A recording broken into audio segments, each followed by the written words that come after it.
You know what I could talk about? I could talk about the 4 principles, the human rights, So oftentimes when we talk about how to approach human trafficking, there's different ways to approach it.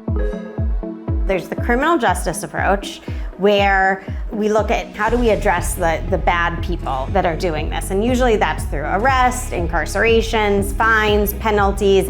It's really using the law and all the resources behind the law to address the issue. And I think the anti-trafficking movement historically has really adopted a criminal justice approach and really funded a criminal justice approach. But there's growing recognition that we need to also take a public health approach. This approach really says, okay, what are the systems and structures that lead to vulnerabilities? And what are the systems and structures that add protective factors? And how do we reduce vulnerabilities and increase protective factors so that we address human trafficking? That's looking at, what makes kids at risk, and adults, because adults are trafficked as well, and what gives them resiliency? What are the things that protect them, and how do we shift that balance? And how do we do that in the context of all of these other things that need to be addressed? All of the things that impact our kids and make them vulnerable. Trafficking is a result of many of those things. So much more of a comprehensive addressing. It's recognizing that you can keep arresting, but as long as you have vulnerable kids and as long as you have a demand, there's always going to be trafficking, right? This is saying, why don't we reduce that supply by really reducing the vulnerabilities that exist for children and adults? And not only are we reducing trafficking, but the benefit of the public health approach is that we're reducing so many other things that we know come out of poor public health. The human rights approach is basically saying everybody has basic fundamental rights as a human being, and we need to respect those. And we need to put in place laws and systems and programs and services that allow everybody to afford the basic human rights that you should be granted simply because of existing on this world.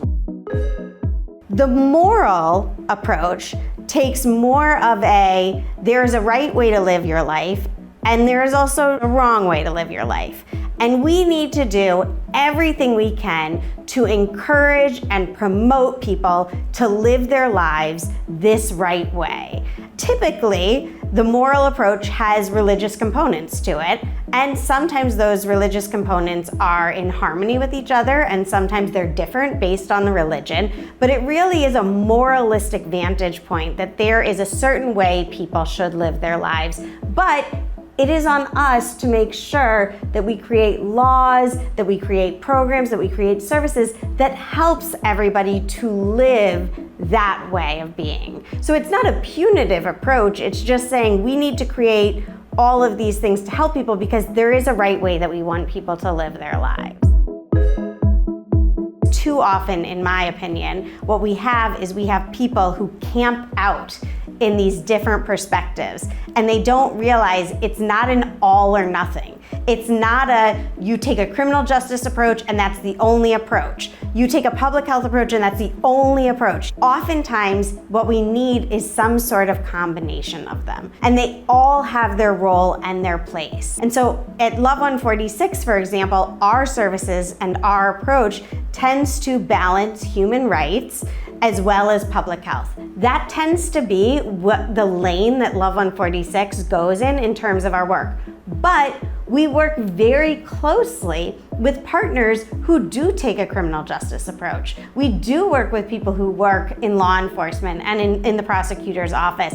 And it doesn't mean that they might not also recognize human rights. They might not also recognize public health. They might not also recognize a moral approach. But they tend to be centered, their lane within the field is a criminal justice. We also work with people who take a moral approach, right? And again, I think as long as there is a respect and a dialogue between these approaches and a recognition that, look, sometimes these approaches rub up against each other, right? There are times where the human rights approach and the moral approach rub up against each other. The same is true for the criminal justice approach and the public health approach. They rub up against each other sometimes.